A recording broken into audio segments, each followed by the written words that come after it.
Hi, I'm Matthew Dickson. I'm biking across Canada for mental health.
Yeah!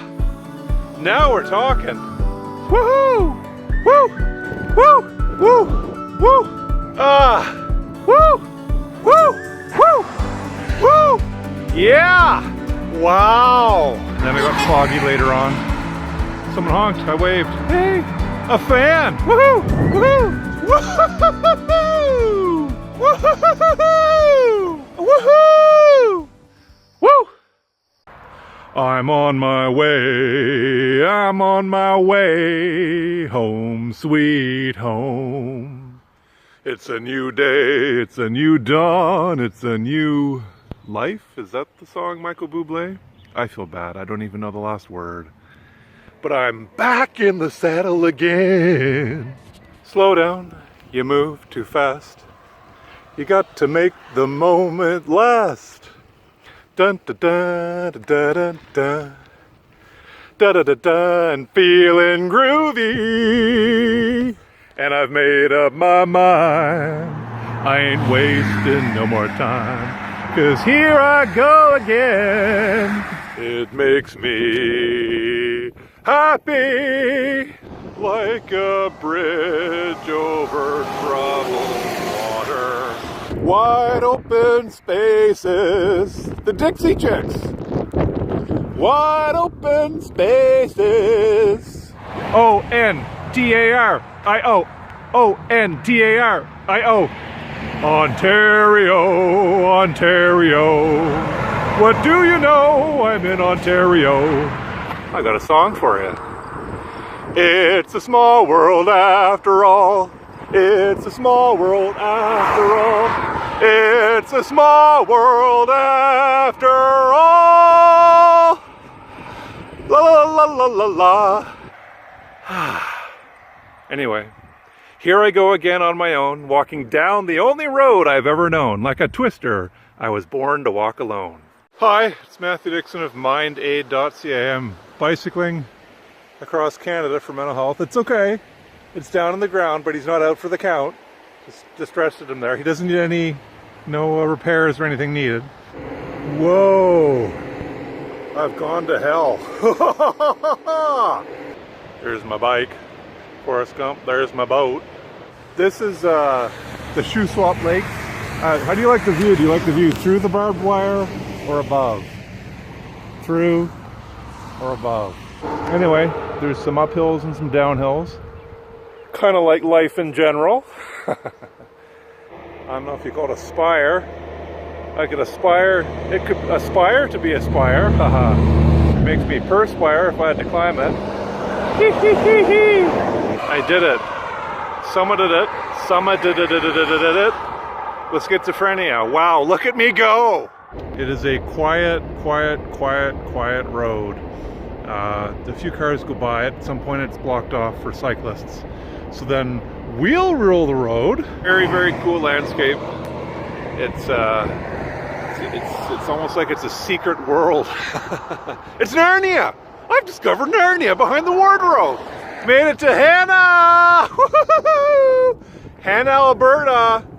There's my bicyclette. I'm attempting to do something here. Other bikers do it. I don't know why I can't.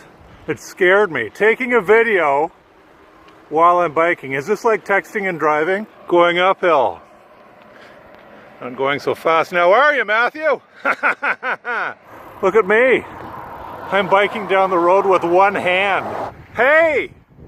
Hey! Hey, hey, hey! That's an old joke, but it never gets old. I take a licking, but I keep on ticking. We've decided to stop here in the shade for some water, a water break, and as Mark said, it's all water under the bridge now. Feels good to get to this end of the country. All the way from Vancouver. Vancouver! Seems like just yesterday, yet it's so far away. So far away. As you can see, I'm in my beach gear. People might be wondering, do you ever take that stuff off, Matthew? No, not even at the beach. I haven't seen so many people in a long time. I feel like that old Saturday Night Live sketch. Unfrozen caveman lawyer. Wow, look at all these people.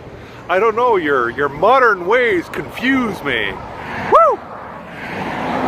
So close, I can almost taste it. I can almost taste the salt water. Or was that the peanuts I just had? I got, we think it's food poisoning, and I don't know, it might have been a mild bug. And it was mild though, whatever it was. Well, you know what? I did some circuit training. I did some circuit training while I was sick. I went from the couch to the kitchen to the bathroom. I've reached the Arctic-Atlantic Ocean divide. Elevation 504 meters. I feel high already. You could say this is a high point of the trip.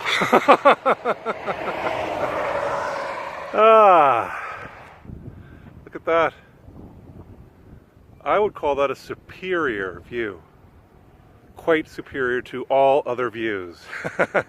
So I am headed towards Hannah, Alberta. Way off there in the distance.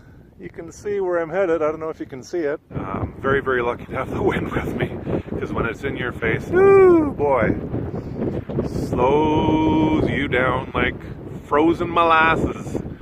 If this was New Brunswick, you could just have one central weather station for the whole province, have someone up in like an air traffic control tower, and just be in a swivel chair, look 360 degrees. Oh, weather for Moncton. Oh, I can see it right over there. It is sunny and looks quite nice and dry. And oh, over there, Fetterton looks like it's got a bit of rain today.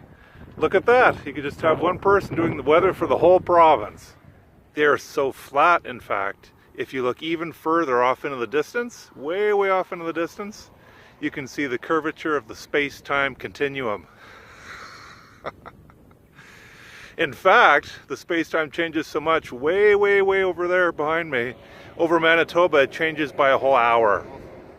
When I wanted to do this trip back in the spring, late winter, early spring, didn't really know if I should do it. I was hesitant about doing it. I really wanted to do it, but you could say I was just feeling a little bit sheepish about doing the trip. Now I know some of my friends are going to groan at that one and say, Matthew, don't put that online, just don't do it. Well, I'm sorry.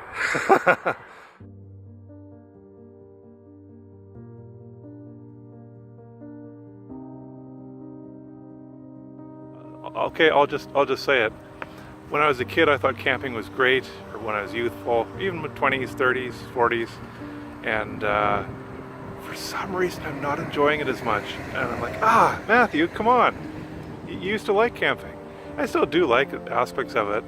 I guess it's still neat. I must admit it's neat. I guess sleeping with bears and coyotes or wolves howling, when I'm in a little tent that an animal like that could rip apart like Kleenex, I'm thinking I yearn for thick walls. So I just went through the closed off to motor vehicles section of the Bow Valley Parkway, and there were signs there for wildlife in area, cougars and bears and whatnot. And I'll be honest, that was probably the scaredest I've been for being in bear territory. I asked a few cyclists who'd were coming the other way, who'd already gone where I was just about to go, through maybe a 30-kilometer stretch, and 3 of them said that they'd seen a bear. I was like, the part of your brain that scans the area around you for shapes, colors and shapes. Oh, what's that dark round object? Oh, it's just a tree stump. Could have been a bear. I'm always sort of looking out for or dark spots catch my eye off in the woods on the sides of the road. Oh, is that a bear? I am in bear country, and I'm always sort of looking for bear, for moose. I don't know if cougar are around here or spotted often, but I'm sure they're probably around. But bear seem to be the ones that are most likely to see, I guess, of those 3. Haven't seen any bear or moose on this entire trip across Canada. So, yeah, I saw some antelope in Saskatchewan, and that's probably the most, yeah, I don't think I even saw any elk in BC or Alberta. Maybe they're all gone. Not keen about the shoulders in some places. Most of the shoulders are fine. 3 meters wide, great. That's like the best you can get for shoulders.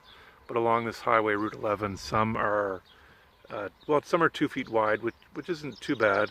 In Northern Ontario, that's probably the norm, I think, so I should get used to it. But sometimes there's no shoulder. It's this white line and the pavement, but there is always like the 3 meters of gravel on the side. It's a very wide shoulder, so I can bike on that. And that's what I was doing yesterday for those sections, biking on the gravel. One good thing is the highway isn't super busy.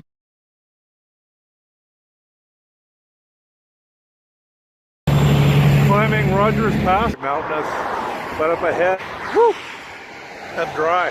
And what most of the prairies are like in Canada, then I keep flying along at what seems like the same distance back that way.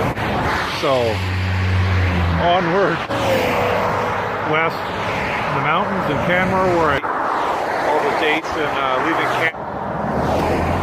Yeah. So there are gaps like that. There's a truck going through. A little tight.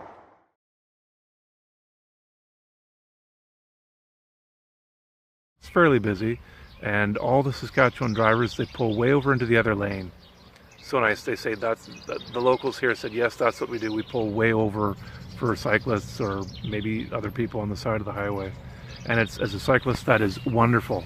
It's so wonderful. I got a flat. Woo-hoo-hoo-hoo! I got a flat. I just fixed it. There's my tire levers. There's my pump.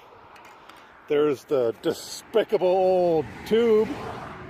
It wasn't that bad. It seemed okay, but there's a piece of wire about that long sticking out of my tire. I could see it, I could hear it. What's that noise? Like click, click, click. I could see it sticking out of my tire, so I pulled it out and could hear it leaking. So I thought, well, let's change her up. I got a flat yesterday, and at the end of the day, and what I should have done is run my fingers around the inside of the tire to make sure there's no sharp objects in the tire itself. I put a new tube in last night, but sure enough, there's a little piece of wire. Jeff Slater, thanks for telling me about the wire. And anyway, it's a little piece of wire. The amount of shrapnel from truck tires that explode on the sides of the highways that I've been on so far through the whole trip is incredible. So anyway, he took the tire to his house just around the corner, I guess. There's only like 3 blocks of houses here. It's a small little place. And while I was eating, he fixed my tire. He came back, he found another piece of wire in it, which I didn't know. It's just barely peeking through the tube, or through the tire.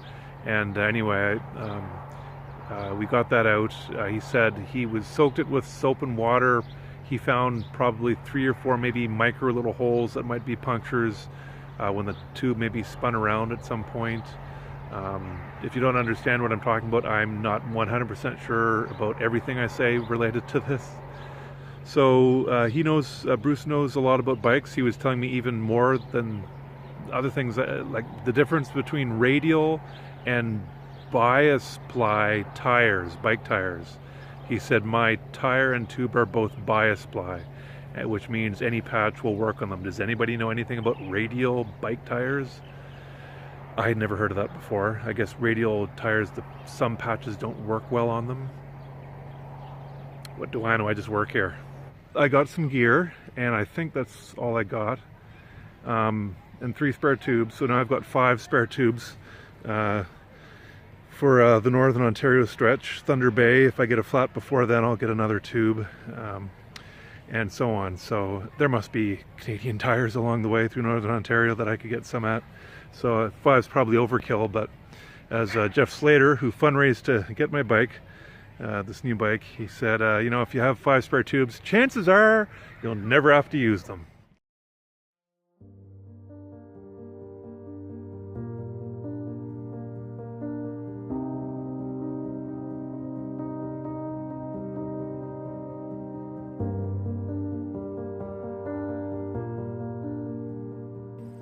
Wow, the further I go along this whole trip, especially so much since going north over Toronto, I just get more and more emotional about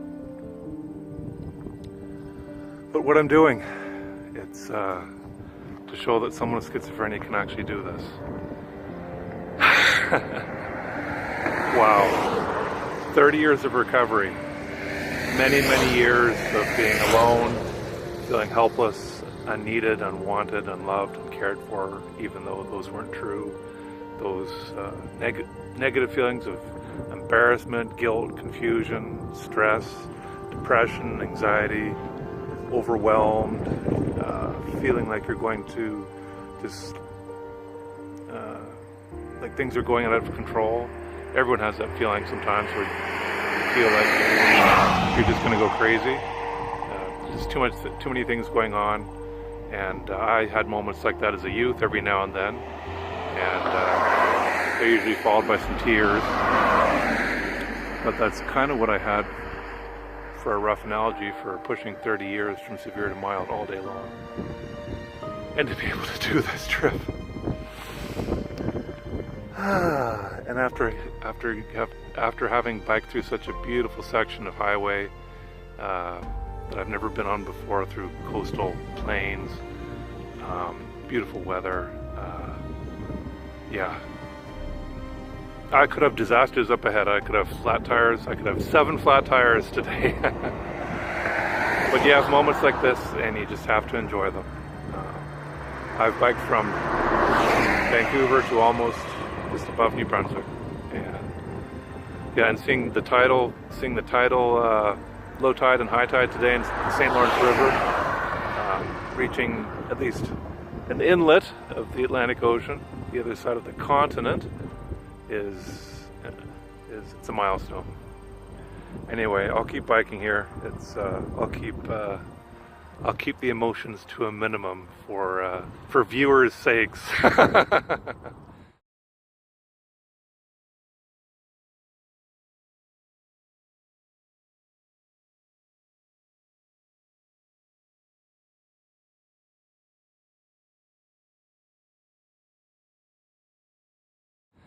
And I wanted to tell a little story. At my worst with schizophrenia, down in there's a little parking lot just before the dam.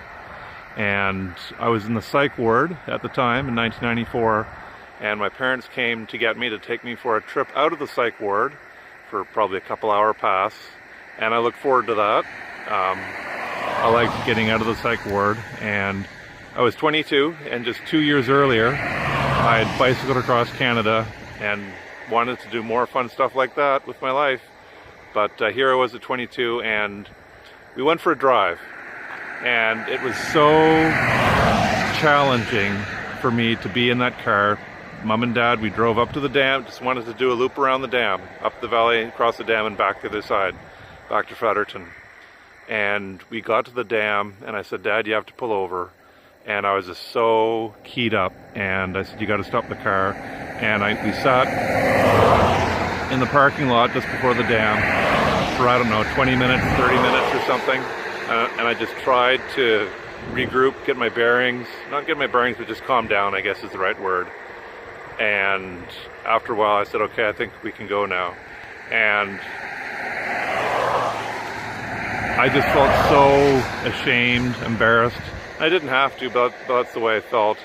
I just felt so disabled, so unable to do the things I wanted to do, especially after having just done a bike trip across Canada a couple years earlier. It was a real down from a big high, and it was, anyway, I'm just passing by that spot again, bicycling across Canada again.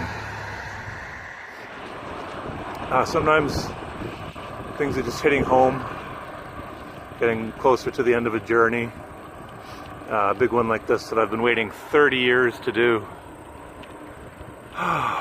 It's like, wow, recovery is possible for all you people out there fighting, thinking, will I ever get better? Will this anxiety, depression, whatever it is, will it ever stop? It's possible. You have no idea what tomorrow may bring. You have no idea what the future holds in store for you. You don't know. You can think, well, I'm going to be this way for the rest of my life. Things can change. There are people who've recovered from all sorts of ailments miraculously. Miraculously. Please keep fighting. Please keep doing the things, self-care, all the things you're doing already, or things that you could learn how to do more of or better, and just keep hanging in there. You're a wonderful, wonderful person, and your life here is priceless. And you may feel these thoughts may go through your head that I'm not worth anything, I'd be better off if I was just gone. Don't. Please don't do it. You are absolutely priceless. The world needs you, and there's a place for you here, and things can get better. And you today isn't going to be you tomorrow, or the next day, or next year, or 5 years, or 10 years, or 20 years from now. You're going to be different. Things just keep changing. And just hang in there.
thing. High five. High five with a sweaty glove. It's all good.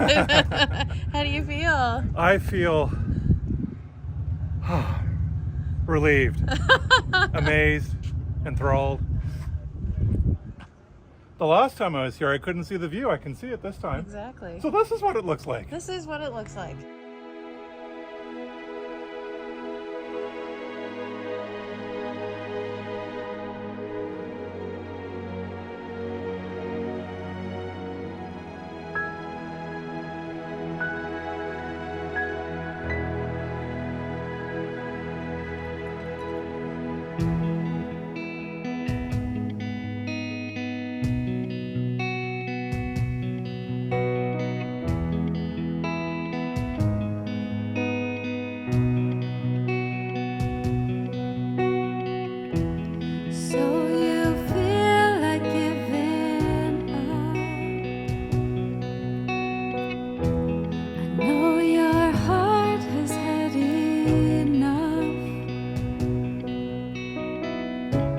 Should you even carry on? Maybe if I could be this strong, maybe you could be this strong. And we can ride the waves, we can ride them till they turn us round. Can make it through life's ups and downs. I am here with you. No matter what you do, you're not alone. You're not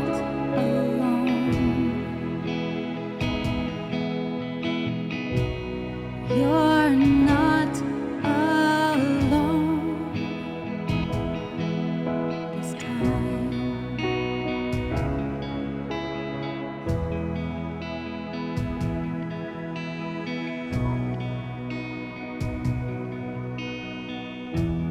All that was and all that is.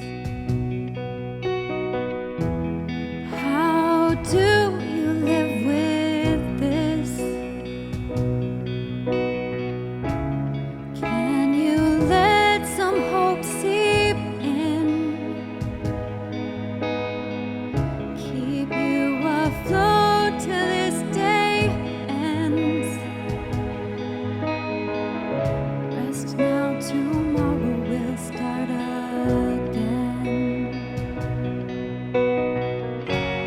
And we can ride the waves, we can ride them till they turn us round. If we can ride the waves. I'm on my way to Newfoundland from Labrador to raise funds for the Provincial Schizophrenia Societies. I'm Matthew Dickson. Go to mindaid.ca. That.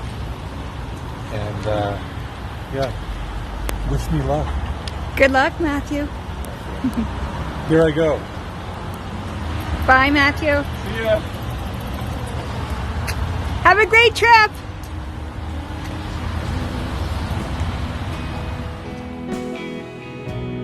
You're not alone this time. Anyway, I'll hit the road here. Thanks so much, everybody. Go to mindaid.ca to learn more how you can donate and help people with mental illness, people with schizophrenia. So yeah, thanks and talk to you later.